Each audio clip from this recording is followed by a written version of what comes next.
My name is Veronika Edali. I'm a CEO of a modest activewear brand, Fifth Generation Apparel, a content creator and photographer.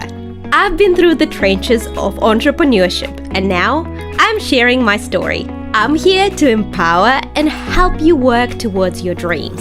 Whether that means becoming a successful entrepreneur, up-leveling your mindset, or creating impactful content online. I create educational and motivational videos full of practical advice for women who are ready to have more control over their lives and are looking to follow their true passion. If you're ready to learn, get inspired, then listen up, my friend.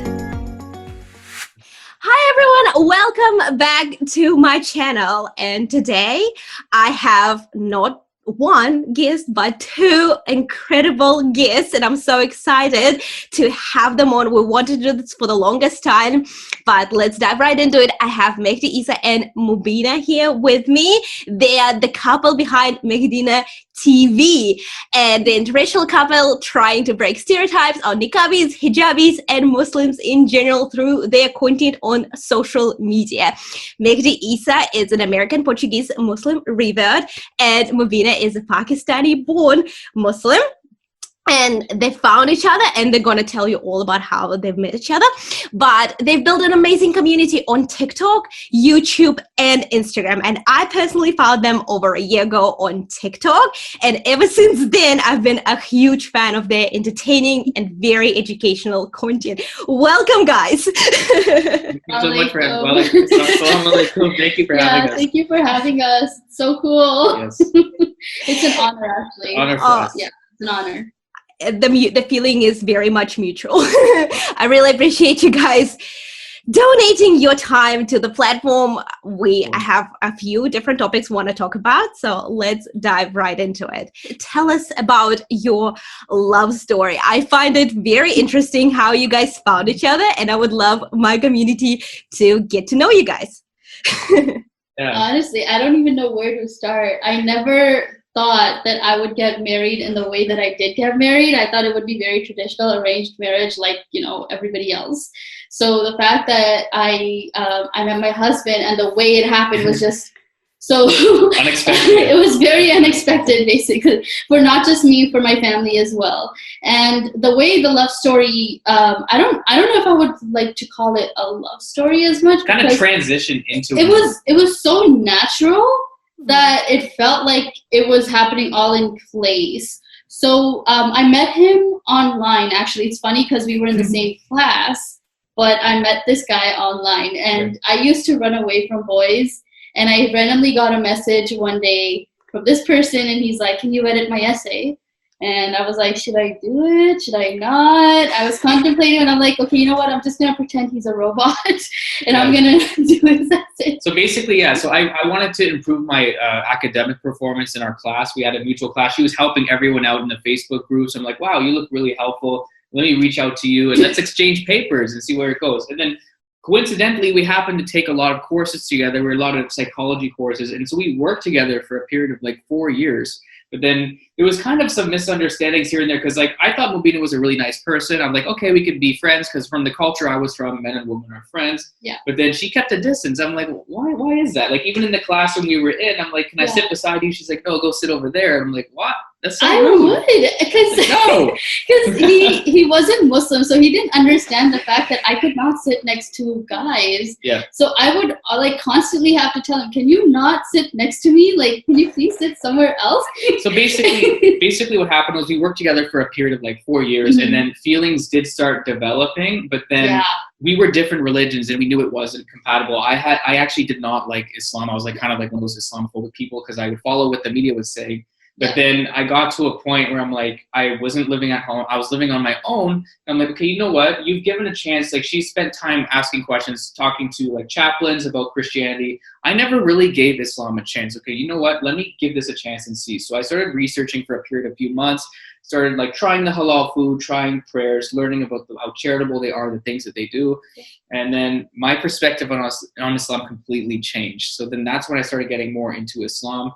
And eventually I converted to Islam, and then I did propose to her, and then until we got married. So it was like a really unexpected series of events that turned into us getting married, and then on top of that, there's the whole idea that I married her without seeing her face. Yeah, a lot of people don't know. The funny thing is, a lot of people don't know is my family did want to wait to get us married just to see if he would remain Muslim for a period of time, because there are many people that convert for marriage and they just wanted to make sure that he wasn't that person. Yeah. So there was a period where we were just like, we were distant, we were not married, but he was under like watchful eyes. I don't know. Yeah. I don't know how to say that, but yeah, no, but going back to like the developing feelings, when that happened, I did distance myself, like I started distancing myself more, and I had to tell him that, you know what, we can't talk anymore, because literally we have no reason to talk anymore, because at that point we weren't in university. So we were not working together, we didn't have any reason to talk anymore, and I just felt like, you know, this is bad. And I did tell him, I remember still, I told him, like, you know what, I can't be with you because of my religion, I'm Muslim, but I'm not going to get married to anybody else either. And then I think that was the turning point, because he started contemplating it. That's when he thought that, you know, maybe I should give Islam a chance. So I think that's a lot of misconception a lot of people have, is that I converted for her. She was a big inspiration for me to get the kind of in the door of learning about Islam, because I was like so bitter towards the religion. It took something special like that, a special circumstance, to make me be like, you know what, let me research it. And we had this mutual agreement that I will never convert for you. And she's like, don't convert for me either. Yeah, I told him straight on. Like, as soon as he said, I want to give Islam a chance, I was like, don't do it for me. Yeah. That's the last thing I want. Like, I'd rather stay single than you being Muslim for me. So then, so basically then things developed. And then her family got to a point where he's like, oh, you must have seen her face before. Why would you propose to her and not know what she looks like? Yeah, for some reason it's a hard thing to believe. I don't get it. And then I was kind of like, yeah, from where I'm from, I never thought I'd marry someone who had their face covered from the culture I'm from. But I'm like, her family and relatives kind of motivated me, like, you know what, let me prove you guys wrong. I knew Mubina well enough from working together, even at a distance, that this is the girl I want to be with. So let me prove you guys wrong. And then alhamdulillah, we got married. Yeah. So I guess that's her story in a nutshell. Yeah. I don't even know where to start addressing what you guys talked about. I totally get what you're talking about. I'm a revert myself. Yeah. And I've known my husband from high school. So there's always that in the people always assume that you do things for the other person. But then I come from the same background. I can relate to everything you say. Islamophobic, not really knowing anything about religion, Fox News. You get the idea. Yeah, and actually the summation of everything. Yeah, and I moved to New Zealand from Russia. Come from a small town. Everyone in that town, majority of people in that town are white. I didn't even interact with a Muslim before I moved to Auckland, and then suddenly I was exposed to so many, different religions and cultural backgrounds, and I met Muslim people, including my husband in that group. And then I started researching to a point of conversion. So I totally get it. Yeah. And it's also really great. Like, I'm sure, Mehdi Isa, you will relate to this, because when you don't have the culture of, not really Islam, but like Muslim culture, you see Islam through like such an open mind. You see Islam for what it truly is. Right. And it definitely helps in the relationship, I find, to make it work, when you don't have to deal with like different other cultural backgrounds that are like from like Muslim countries, etc. It definitely helps us. Like, now we have a very kind of hybrid culture that is based solely on Islam itself. I see. Yeah, I definitely will agree with you on that, because like us, we're not very cultural. Like, I don't have that many cultural things that I bring into this relationship. I don't know if you've noticed that, but from what I know of, like in terms of what I've seen growing up, yeah, we're not that cultural in terms of like what my background is, like the Pakistani culture. I would say, like, for me, I would say actually from my perspective, the cultural thing is kind of a big thing, but like her family tries to focus, like her immediate family, they try to focus more on like the religious aspects over the culture. So there are some cultural like obstacles and things, like just manners and things like that, you have to kind of understand, so you're not trying to offend anyone, if you know what I mean. Yeah. But otherwise, you learn that with time, and it's gotten better. So I think, alhamdulillah, it's gotten. Yeah, because his culture is very independent and mine is very collective. So yeah, like there's a lot of like. There are some differences there. Yeah, there's a lot of confusion when it comes to like how collective our culture is. Yeah. This is fascinating. How long have you guys been married for now? Alhamdulillah, it's been almost 3 years. It's gonna be 3 years next month. Yeah. Oh, mashallah. Oh, congratulations. It's great. Good. And I like how you mentioned that it gets better with time. It definitely does, because and I often feel like marriage gets so much better with time as well. Yeah. I wouldn't go back to like year one now that I'm like a decade in. Yeah. I'm pretty sure, like, because you get to understand the other person more on a different level than you did before. Like for me, I was so focused on being distant from my husband. I never really gave a chance to like really understand him. He would be mainly the one talking to me, so I never really was the one to open up to him. Yeah. And then he saw a whole different side when he married me. Exactly. And when you start living with the person, it's a lot different than you working from them, because you have to kind of, there's a lot of things you have to have a mutual understanding on. And now it seems a lot more fluid and smooth than it was in our first year of being married. Yeah. So yeah. Getting better, yeah. Because like we just moved in together last year, even though we've been married for longer. That's smart. That's good. Ease into it. No, that's really, because I totally get that, because at the very beginning,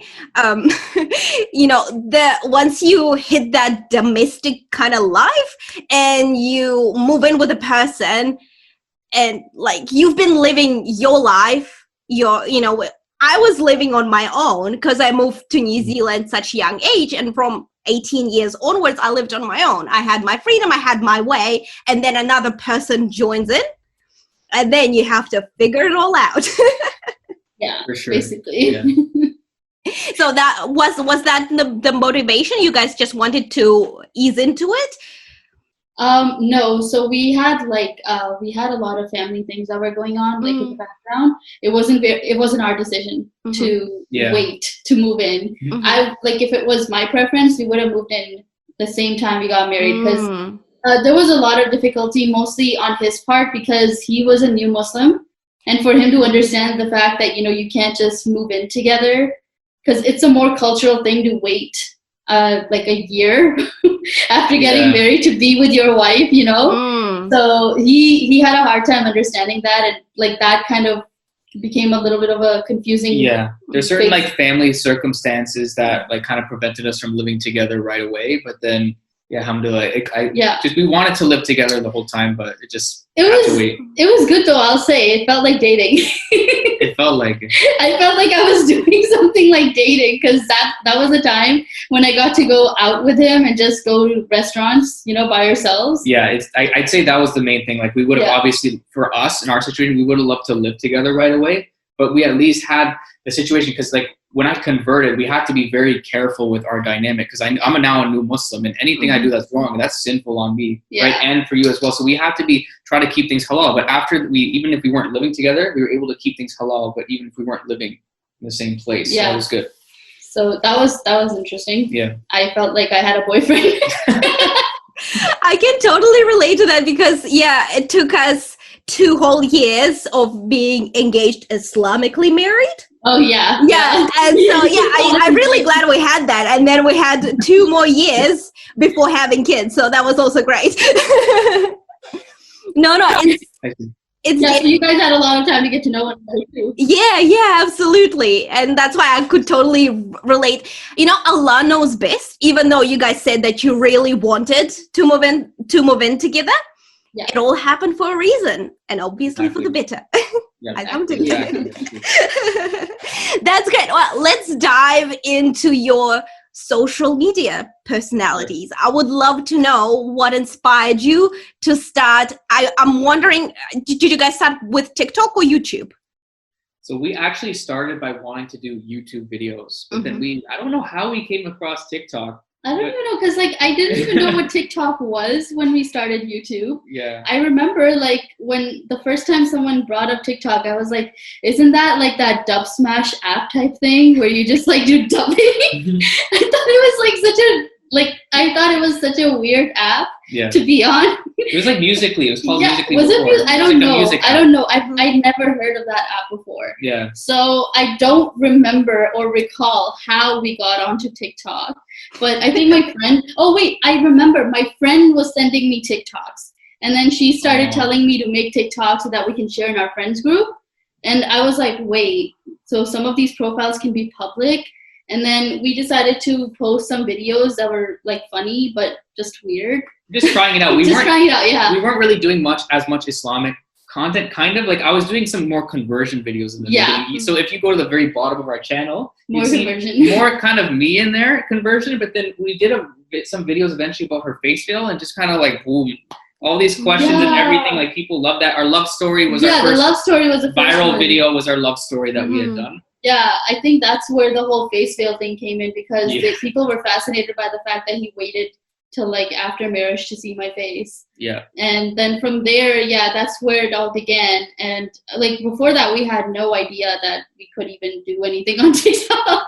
We were just trying it for fun. Yeah, it was just a side thing. It was interesting because a lot of these Muslim creators all started coming around the same time because we were in a pandemic, and actually Mubina was one who initially wanted to start doing YouTube and stuff, and I was kind of hesitant. I was in the middle of like a graduate degree. I was like, I don't know if I want to do this right now. I don't think I'm kind of cut out for this. Maybe you can do your own thing.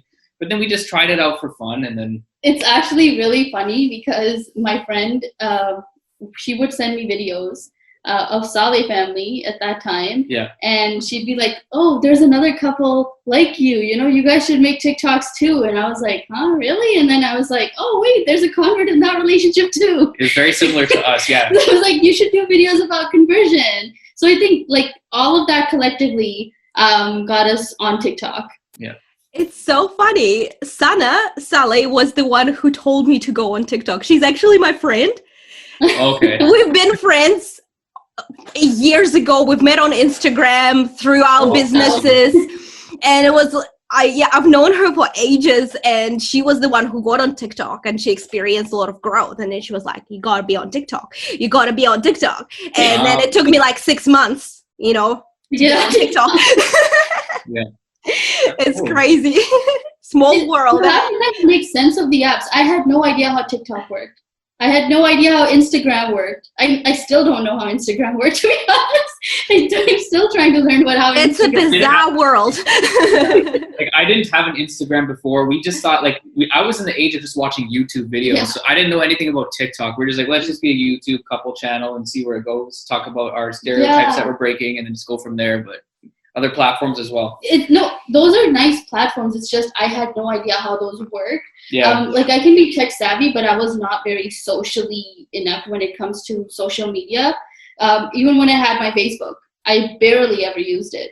I was one of those people that hated Facebook to like a very high degree. Like I don't know. I always hated it because I was like, everybody's on it. I wanted to be different. I see. I always hated it. And Instagram too. I was like, it's so dumb. Like, it's not my thing.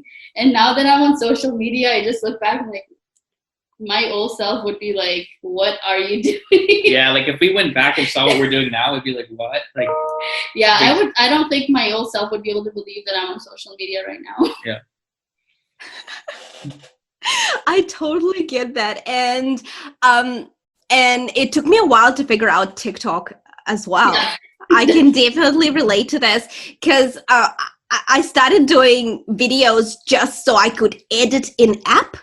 I'm like, okay, I'm baking muffins this afternoon. Let's take a few shots and piece them together and see what happens. I totally didn't have any sense of direction when it comes to, very purposeful content. And even to this day, I'm figuring it out. Sometimes I don't know what I'm going to post tomorrow. We feel the same way, honestly. Yeah, we still feel like we're figuring stuff out too. Yeah, on TikTok, especially because the app is forever changing. So yeah, it seems you guys. I've noticed since like I constantly consume your content, you guys have a very good structure and experience, and people come back for more just because you are who you are and you deliver the information in the way that you do, in a very entertaining way. And I constantly love, and I really like that you guys sticking to that format because it works and you guys are hitting a niche. And I just really want you to, like, did you guys receive any advice, or did you guys just do it instinctively?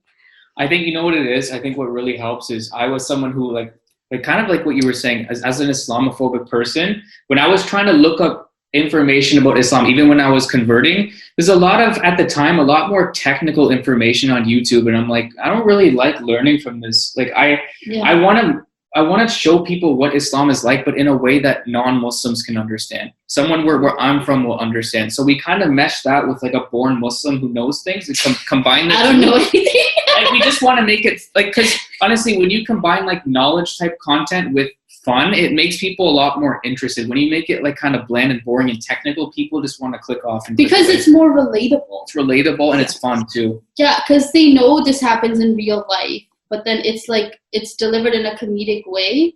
Mm-hmm. So people can relate to it more because they're like, oh, they're not boring people talking about boring stuff.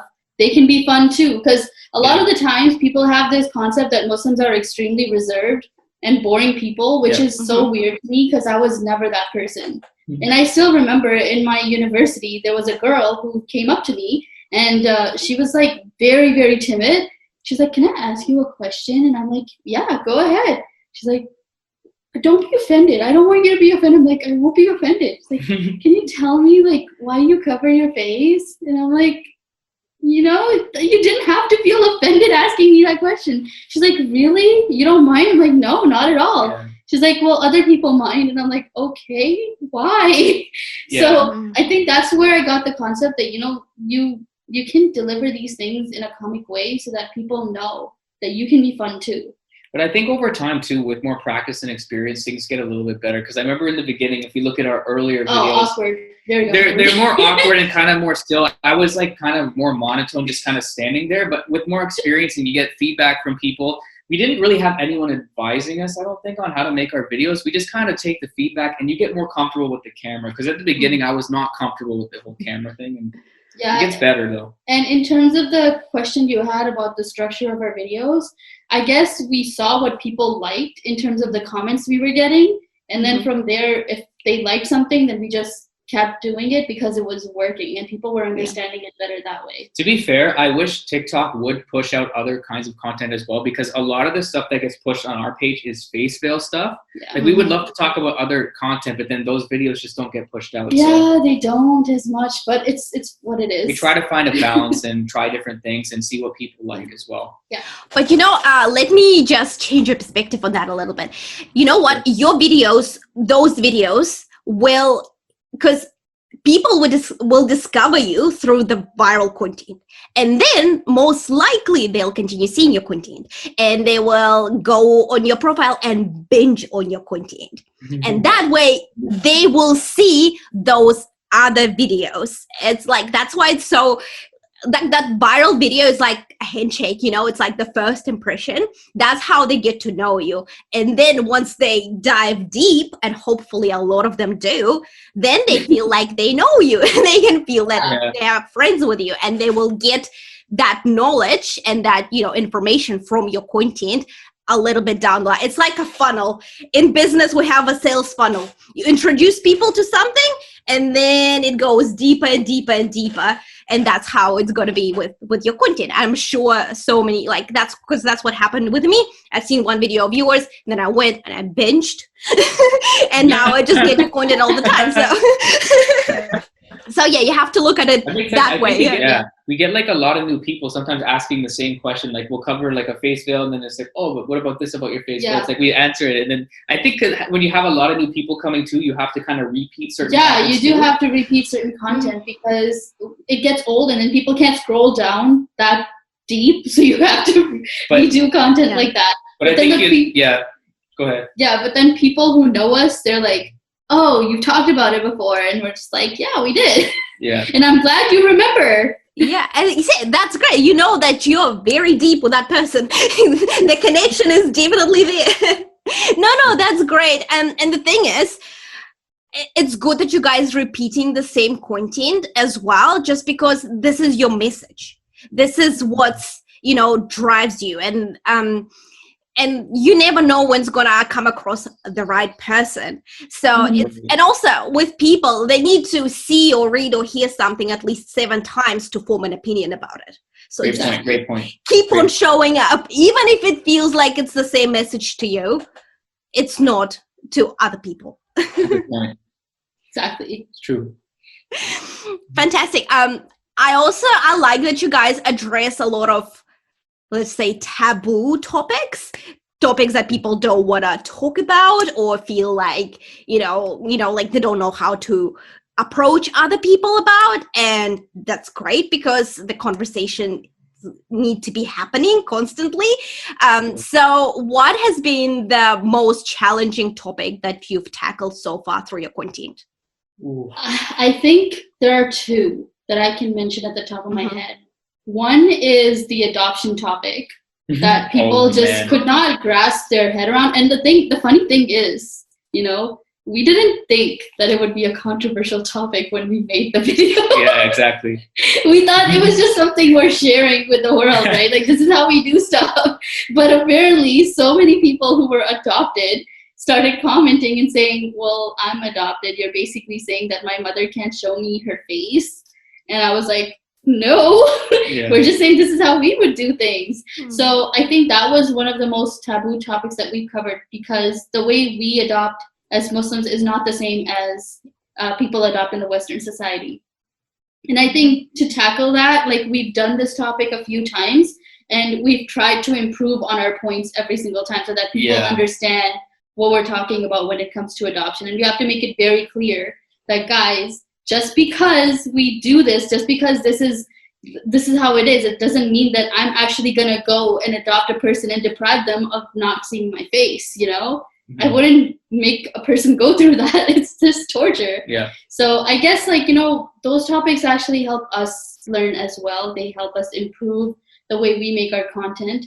And then the second topic that was very, very controversial was who we share our beds with. That was very, very controversial, and I didn't think that would be controversial either. Mostly because, I think it was general for me that I just didn't want to be on the same bed as other people. Like, I'd have my own blanket, so I didn't think it would be that big of a deal, but apparently it is.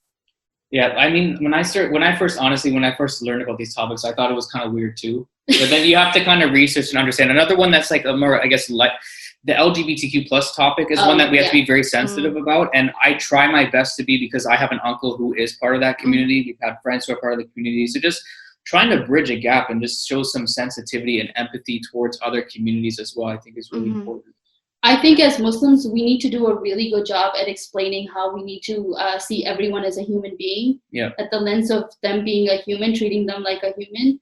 Instead of the way we usually, I've seen a lot of comments and they can come around very offensive to people that don't understand. I'm a born Muslim. I know exactly what another Muslim means when they write certain comments, but they won't know what it means to a person who's not Muslim. Yeah. So it's very, even for me, I learned a lot from my husband and the way I need to comment or respond to comments, because a lot of the times I won't know how it will be perceived by people who aren't Muslims. I think that's one thing that might maybe helps us stay out of controversial situations, because we try our best to stay out of those drama online. And I think what helps is sometimes we'll say something, I'll be like, no, you can't approach that topic to this type of audience. They're not going to get you from that perspective. Yeah, you have to say deep. it like this. You have to change the wording and say it a certain way so they can understand you. Approach it like it's something new for them and understand what the viewer is seeing as well. It's important. Yeah, that's... I understand the pressure. I've been in that situation myself, and you guys are handling it very, very gracefully. And also, yeah, I was just gonna on camera at least. I was just gonna say that the amount of videos people have made against us is insane too, because that's something that I didn't know could happen on social media. that's something that I had to get around. The fact that people can actually take what we say in videos and then stitch it, or like, you know, just use it to make content and talk about how we're saying something that's completely different from what we're actually saying. Yeah, we try not to do that kind of stuff. Like, I think it's best to have like an open dialogue with the other creator if we have a disagreement and kind of understand their point of view before like making stitches and videos and like things like that. I don't like that. We're not into that kind of thing.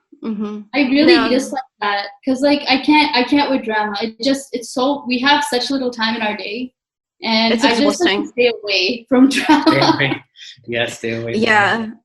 So my strategy has been, sometimes the video will take its course and I completely check out from the comment section. Yeah. Yes. We do that too. You have to teach me to do that, because I was obsessing over the hate comments. It gets to anyone. Like, a few times, like, I don't read comments like too much when the video gets like really big, but when you do, you get really immersed in it. It can ruin your whole day. So you just have to kind of like get away from the comments. It helps. For me, honestly, there was that one time at the beginning when I did get involved in the comments, and then after that, I'm like, nah, I don't even care anymore. I don't care about any of these hate comments. Like, my mom, she messages me sometimes, and she's like, Mubina, this is what this person's saying. I'm like, Mom, stop, just ignore. It's kind of an everyday thing. Like, we get so many hate comments, it's like not even a big deal anymore. It doesn't matter. Yeah. It's a very healthy way of dealing with it, because like you said, we only have, each day is a gift, 24 hours in a day. That's all you get. Another day is not promised. Why would you waste that time feeling, questioning what you're doing, or feeling bad about it, that, someone misunderstood it? Because how well can you convey the meaning and the context behind stuff that we believe in a 1-minute video? Come on. And also, yeah. Sorry, you can continue. No. Carry on. I was just gonna say, the thing is, you can never make anyone happy. Honestly. Certain people, you can't make them happy. We try to supplement our TikToks with YouTube explanations. So we'll post like 1-2 minute to add on if we're missing any points in the video. If people have questions or doubts, like, we will check for those comments and try to clarify. But at the end of the day, certain things, like some people, like, topics are very sensitive. So no matter how you articulate it, they're still going to be upset. So we just try to do our best and try to be respectful of other people. Even like the topics that aren't controversial, though, I've seen people they're just going to go off. You don't expect it, and then it just happens. So sometimes you don't know. People will understand what they want to understand. They have their own prejudices or their own opinions, and they're just going to view people's content through that lens. That's not on you. That's on them. That's their problem.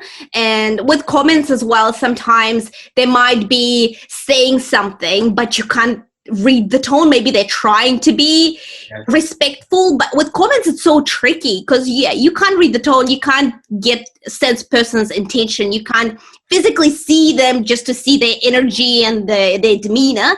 So it's very tricky. Absolutely true. I completely agree with that. Yeah. Oh yeah.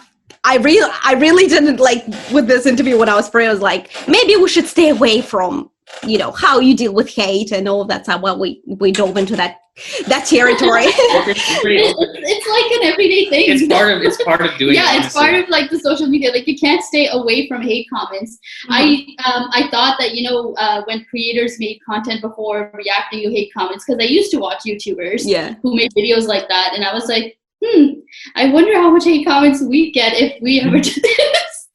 And lo and behold, we get a lot. But I feel like, honestly, like, we try, ultimately our approach is just focusing on positivity. That's what we always try to do. We don't try to let those comments get us down. And something like, you can just, like we say, once people saying, you inspired me to learn about Islam, inspired me to do certain things, we focus more on that, those type of positive comments that we're helping people and that we're learning from them as well. Because like, there's a lot that we've learned from other people and their beliefs as well from being on the app, which is awesome. People we would never even have the chance to meet as well. Yeah.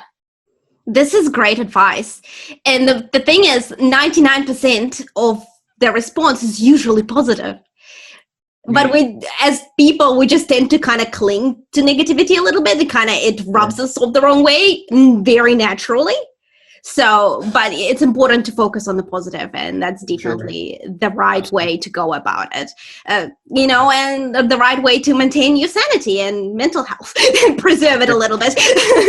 Otherwise, it's just exhausting. It is. It is. because I do find that a lot of creators kind of shy away from like letting their, you know, authentic self shine through just because of, you know, worrying about what might people have to say. And like you said before, Mehdi Isa, you need to have that, you need to have the perspective and see how you deliver information, just to make sure you don't intentionally or unintentionally offend certain communities or people. You know, that's how we supposed to deliver information anyway as Muslims. But yeah, you also have to speak your own truth, because this is who you are, this is what you believe in, and you're showing up with content for a reason. And right. I think what a lot of people take the wrong way is that because we're on social media talking about certain topics, they think that this is something we're telling them to do, and I don't understand why they take it that way, because we're literally responding to questions. So it's like, we're not telling you to do it. This is what we do. This is what we do. You don't have to do it. It's okay. Like, you don't even have to watch us. There's like, a lot of videos we even say, this is the opinion we follow, and we have it in the video and in the comments. And we still get comments. It's like, no, that's not right. It's like, well, this is the opinion that we follow. Mm-hmm. Like, there's a difference of opinion. I don't know how many times I've answered the question about the niqab having a difference of opinion in terms of like it being mandatory or not. And I've said that I follow the opinion that it is mandatory. There are women that follow the opinion that it is not mandatory. Yep. So that is what it is. And then I still get comments like, it's not even part of religion. I don't get why you're doing it. You're just an extremist. Yep. We believe ultimately just having mutual respect between both opinions. So like people who have this opinion or people who don't have that opinion, like, we want everyone to feel comfortable and welcome on our page, not judge for following a different opinion in Islam. Yeah, even those that don't wear hijab, because everyone has their own journey with everything. So I don't understand like the whole idea of me talking about my veil for them to take it as, oh, she's telling us to wear one. I don't understand it. I don't think I ever will. Yeah. It's a mystery, eh? It is. You just gotta keep on doing you. Exactly. Yeah, I 100% agree with you. So what actually, we know we've touched on the topic that hate comments are hard. There are coping mechanisms. What really kind of ignites your fire? What is something that keeps you motivated on keep on showing up and creating content?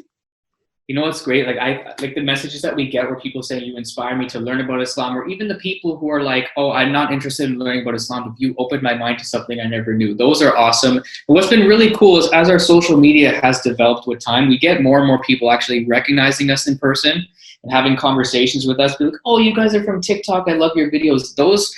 The people who get inspired by the content, but even the people who just greet us in person, and we love that stuff. It really motivates us to keep going. Yeah, I mean, there was a person that met us not too long ago, and she's like, you know, your videos inspire me towards Islam. And she's like, it's actually, like, I almost want to convert. And I was like, wow, there are people we don't even know of that are looking into Islam, possibly because of our videos. So that keeps us going. It's like the nicest feeling ever, especially when we get DMs like that I converted because of you. I'm a revert of like this many months and your videos helped me. Yeah. It's just so nice. I think what's really fun is we have this Culture versus Islam series, and it's just, those ones are like really, really good. A lot of people seem to like those. It's just we get satisfaction out of seeing like, oh, I didn't know that. Well, that's interesting. Let me think about, like, when people just use their brain, they think about it, they reflect on the video, or they go research themselves, and they're like, oh, I didn't know that. Yeah, and people think it's Islam when it's not. Like, I used to have this really negative stereotype about the way men treat women in Islam. That was one big reason why I did not like Islam. I used to think that women were kind of subordinate. They have to do whatever the man says and things like that. We've tried, like, numerous occasions on our channel to show that that's not the type of dynamic we have. Why can't we just have Muslims have a mutual respect in their relationship, which is what we're supposed to have in Islam? People need to realize it's not what you see on the media of what men are doing to women. Women have a lot of rights and are supposed to be respected in Islam. Exactly. That's something that, like, unfortunately, I grew up seeing a lot in my culture, but it's a very, very, very cultural thing. I thought it was actually part of our religion when I was younger. I didn't know that culture and religion had any differences. I thought they were literally mishmashed into like one thing. So I thought that was essentially both religion and culture. And so I was like, is this how my life is going to be? Because I can't live with somebody like that. Yeah. So you won't imagine my shock when I went to Islamic school and they told me that Prophet sallallahu alaihi wasallam used to cook for himself, used to clean himself, like his own self. And I went to my dad. I still remember. I went to my dad. I'm like, Dad, our Prophet used to do this. Why don't you do it? And he's just like, what do you mean, why don't I do it? Go to your room. And I'm like, okay. It's like my young child mind couldn't fathom the fact that, I mean, our Prophet ﷺ did it. And there's people that aren't following his example. So I was so confused. Like, you guys tell us to follow the sunnah, but you're not following this sunnah. Why? Why is there a selection, you know? Flawed humans. That's who we are. Let's put it that way, eh? Yeah. I totally, because even me, like, starting to research, I was just like, let me just kind of dig in and see, you know, just like to know for sure that it's not for me. and then I revert, alhamdulillah. And it happens to so many people. And like you said, a lot of them come across some content online, come across you guys, they get inspired, and that's just amazing. That's, you know, that's why, you know, I know you guys do what you do, and well, that's why I choose to show up as well. I just wanted to add what I really appreciate and I'm happy about now is this whole Muslim community on TikTok. Now there's a resource, because TikTok's an app, there's a lot of little kids and we have to be aware and sensitive of that. But there's so much, like, these little kids are now growing up being like, oh, Muslims aren't that bad. There's people telling us, oh, I went to class and I knew this about a Muslim and I made friends with a Muslim because of your video or something like that. It's bringing people together and helping young kids as they get older. That influences future generations as well. So it's a really big deal. I'm really happy with like what everyone's doing on TikTok as a community, Muslim community. It's good. Initially, it was very hard to like get together with the Muslim community because there was such a fear, because of the news, obviously. There's such a fear of Muslims. Like, you know, parents telling their kids, don't befriend this person, they're a Muslim. You don't know what goes on in their house. Okay, so don't befriend them. But now that we have this platform, we can tell people that what you see on the news isn't fully true, you know? So we're telling them that what you see on the news is like so biased, like not even a little bit true. And they think all these countries that are going through certain things, that the whole country is like that. But there's just like a maybe 0.7% of the country that's actually going through something like that. Yeah. And the rest of the country is fine. So like just getting out of that, you know, out of the shadow of what the news wants us to look like is a huge thing for us on social media. Yeah, that's amazing, because we need to be showing up to change perspective and to get people start questioning things, because they've been told a certain narrative their entire life, and then, you know, they come across people like you on social media, and, you know, perspectives get changed. And that's so important, because I am such an idealist. I believe that we, you know, one day we'll live in a, you know, a happy world and we'll all just love and respect each other. And inshallah, you know, at least, you know, I'm going to, because when I first kind of became Muslim and I've kind of started, you know, being quite outspoken and started creating content, and like I got this notion like, you won't change the world. I'm like, well, yes, maybe I won't change the world, but I'm gonna do my part in it. I'm gonna try at least. So, you know, you can either be negative about it, or you can choose to have a more optimistic view and show up for the better future, inshallah.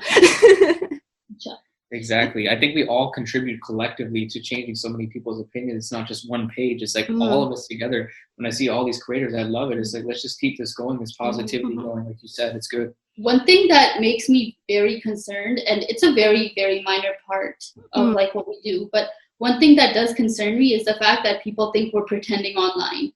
Like we like we're wearing this certain persona and we're not actually like that in real life. And those are the things that actually kind of confuse me, because I'm like, how bad do these people think we are, where they think that we would go out of our way to act like a certain person every single day of our life? on camera. You see, you never know what they've been through. Exactly. Maybe that's what they do, and they think that other people do, because you kind of expect, because a lot of the times, for example, that, like, if person is a cheater, they always accuse their partner of cheating. Yeah, it's true. Just because they are doing that themselves.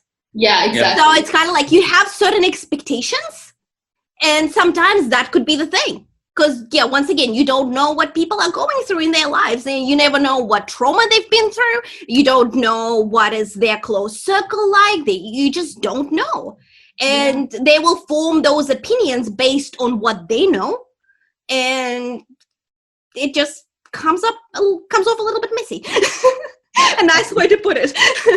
I think what can help gradually, like sometimes we try to do like cooking lives and things like that to not like take people a little bit more into our world to see how we actually interact. Say we're doing a mutual activity, so they see that beyond the camera this is how we are. And I feel like the movement that we're kind of doing, these Muslim creators, it's seems kind of relatively new. Maybe it'll take some more years for people to kind of warm up to it and grow in trust, because our relationship, even I haven't really seen many couples like revert, niqabi, face veil, getting married without seeing. It's kind of a unique concept. And I understand it's new and it takes time. Like even knowing Mubina, I didn't like Islam for like all those years, 4 years of knowing her. I always rejected it. Or hopefully with time, gradually, we got to be patient with people, understand their perspective on things. And hopefully, inshallah, they'll start gradually warming up as people already are, which is really good to see. But secretly, to be honest, I always thought he had a Muslim soul.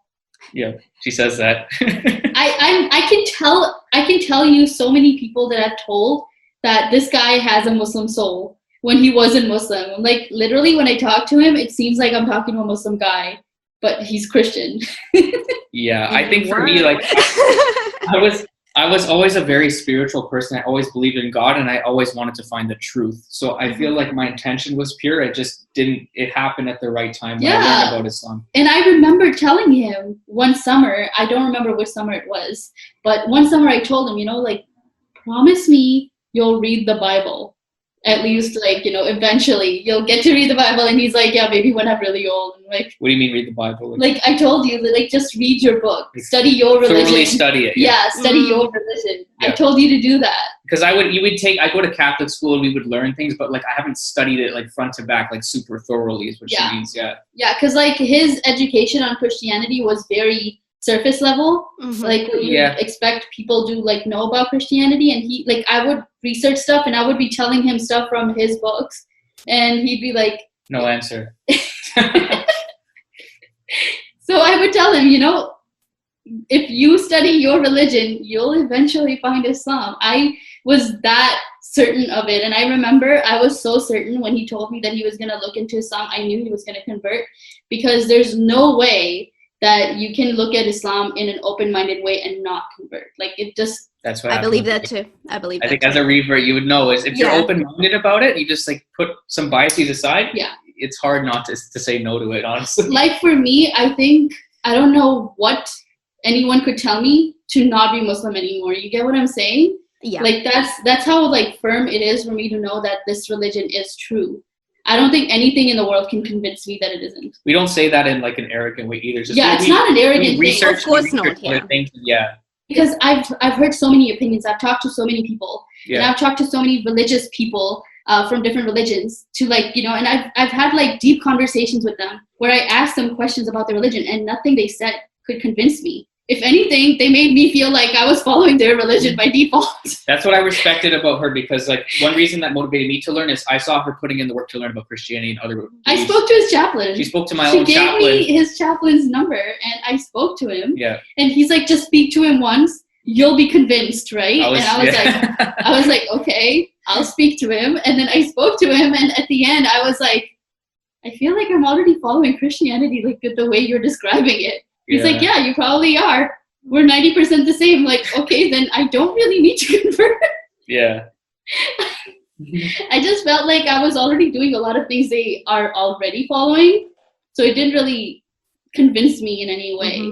But that's me, right? Obviously, I'm not going to say that other people would have the same opinion. I'm just saying, like, for me, I believe Islam is so true that nothing can convince me out of it. And that's what gave me the conviction that once he sees Islam in an open-minded way, that he will convert. Like, I was that sure. Mm-hmm. I just didn't know he would do it so fast. So the day he like decided to convert, he came, like, it was Father's Day, and he came home from his parents' house, and he's like, I'm ready to convert. I'm like, are you sure? Like, because you know what happened? Like, I was learning about it for a few months. I was already doing the prayers. I was already eating halal food. I went to my parents' house. I was still Christian, but I was eating halal at that point.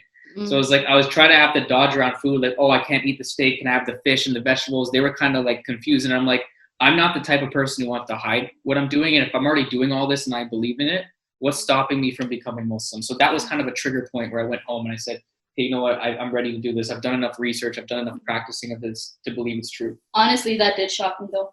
It was pretty spontaneous. So fast shocked me more than me believing that he could convert. I just felt like I didn't want to be dishonest to my family or to anyone with my identity. So this is what I believe in. Yeah. Oh, this is gold. Thank you so much. Thank you so much for sharing. And like, I'm so happy about this conversation. We've touched upon so many different topics, which are very important to talk about, especially online, so it can reach more people. And I also wanted to make a point about how I think in the previous years, Muslim people were creating content for Muslim people.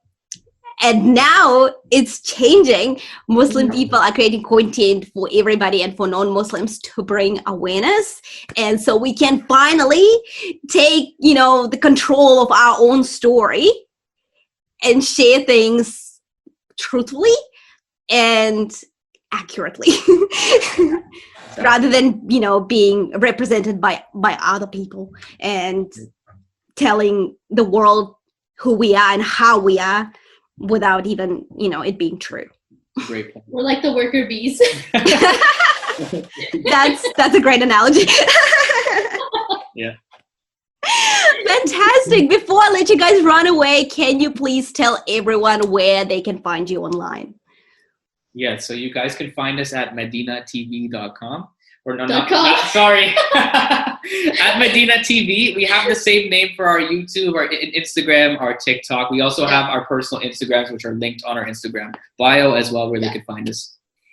And if you guys didn't catch it, I'm going to leave all of their links to everything in the description below. If you're listening to this on the podcast, I'm going to leave it all in show notes. So if you didn't catch it, go into the description below or the show notes and click away, subscribe, follow, and learn while being entertained. Thank you so much for your time. I really, really appreciate it. No, thank you so much. And you scheduled us at a time that worked for us, and that was very appreciated. Yes, so thank you so much. If you found value in this video, make sure you leave me a thumbs up, comment below, let me know, share this video. Thank you so much for watching, and I'll catch you later.